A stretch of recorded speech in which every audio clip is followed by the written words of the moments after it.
અંકલેશ્વરની Shrimati Jayaben Modi multi હોસ્પિટલમાં brain dead જાહેર કરેલા 22 વર્ષીય યુવાનના અંગદાનથી 6 દર્દીઓને નવજીવન મળવાનું છે। આ દરમિયાન પ્રથમ વખત અંકલેશ્વર રેલવે સ્ટેશન પર વંદે ભારત ટ્રેનને વિશેષ સ્ટોપેજ આપી હૃદયને અમદાવાદ પહોંચાડવામાં આવ્યું હતું।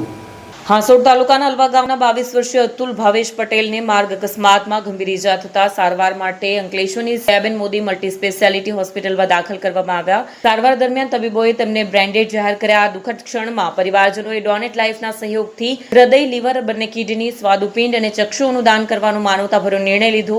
અંગદાનથી 6 જરૂરિયાતમંદ દર્દીઓને નવજીવન મળશે। ભરૂચ જિલ્લામાંથી થયેલું આ ત્રીજું હૃદયદાન હોવાનું પણ જણાવાયું છે। આ સમગ્ર પ્રક્રિયાની સૌથી ઐતિહાસિક ઘટના એ રહી કે પ્રથમ વખત અંકલેશ્વર રેલવે સ્ટેશન પર વંદે ભારત એક્સપ્રેસને વિશેષ સ્ટોપેજ આપવામાં આવ્યું, જેથી હૃદયને સમયસર અમદાવાદની યુએન મહેતા હોસ્પિટલ પહોંચાડી શકાયું। જ્યારે લીવર, બંને કિડની અને સ્વાદુપિંડને અમદાવાદ સ્થિત IKDRC સુધી પહોંચાડવા માટે ગ્રીન કોરિડોર તૈયાર કરવામાં આવ્યો। આ કામગીરીમાં ભરૂચ જિલ્લા પોલીસ, ભારતીય railway, SOTTO, donate life, UN Mehta hospital, IKDRC તેમજ જયાબેન મોદી મલ્ટી સ્પેશિયાલિટી હોસ્પિટલના તબીબો અને સ્ટાફે સંકલિત કામગીરી કરી સમગ્ર ઘટનાએ સમાજમાં અંગદાન અંગે જાગૃતિનો પ્રેરણાદાયી સંદેશ આપ્યો છે। તાજેતરમાં સુણેવ તાલુકો હાંસોદ જિલ્લો ભરૂચ ખાતે તારીખ 27/7/26ના રોજ માર્ગ અકસ્માતમાં સ્થળ ઉપર જ 2 મૃત્યુ થયા હતા।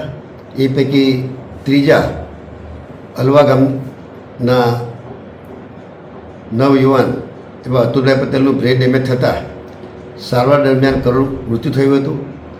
સ્વાભાવિક છે કે તેમના મૃત્યુને કારણે તેઓના પરિવારનો ક્રૂર દીપક બુઝાયો છે, પરંતુ હૃદયની લાગણીઓને કાબૂમાં રાખીને પરિવારજનોએ અંગદાન માટે સંમતિ આપી હૃદય, કિડની, લીવર, સ્વાદુપિંડ જેવા 7 જેટલા અંગો દાન કરી અન્ય વ્યક્તિઓને નવજીવન બક્ષવાનો ઉમદા નિર્ણય કરીને સાચા અર્થમાં અતુલભાઈને અંગદાન થકી જીવંત રાખવાનો સતત તે પ્રયાસ કર્યો છે।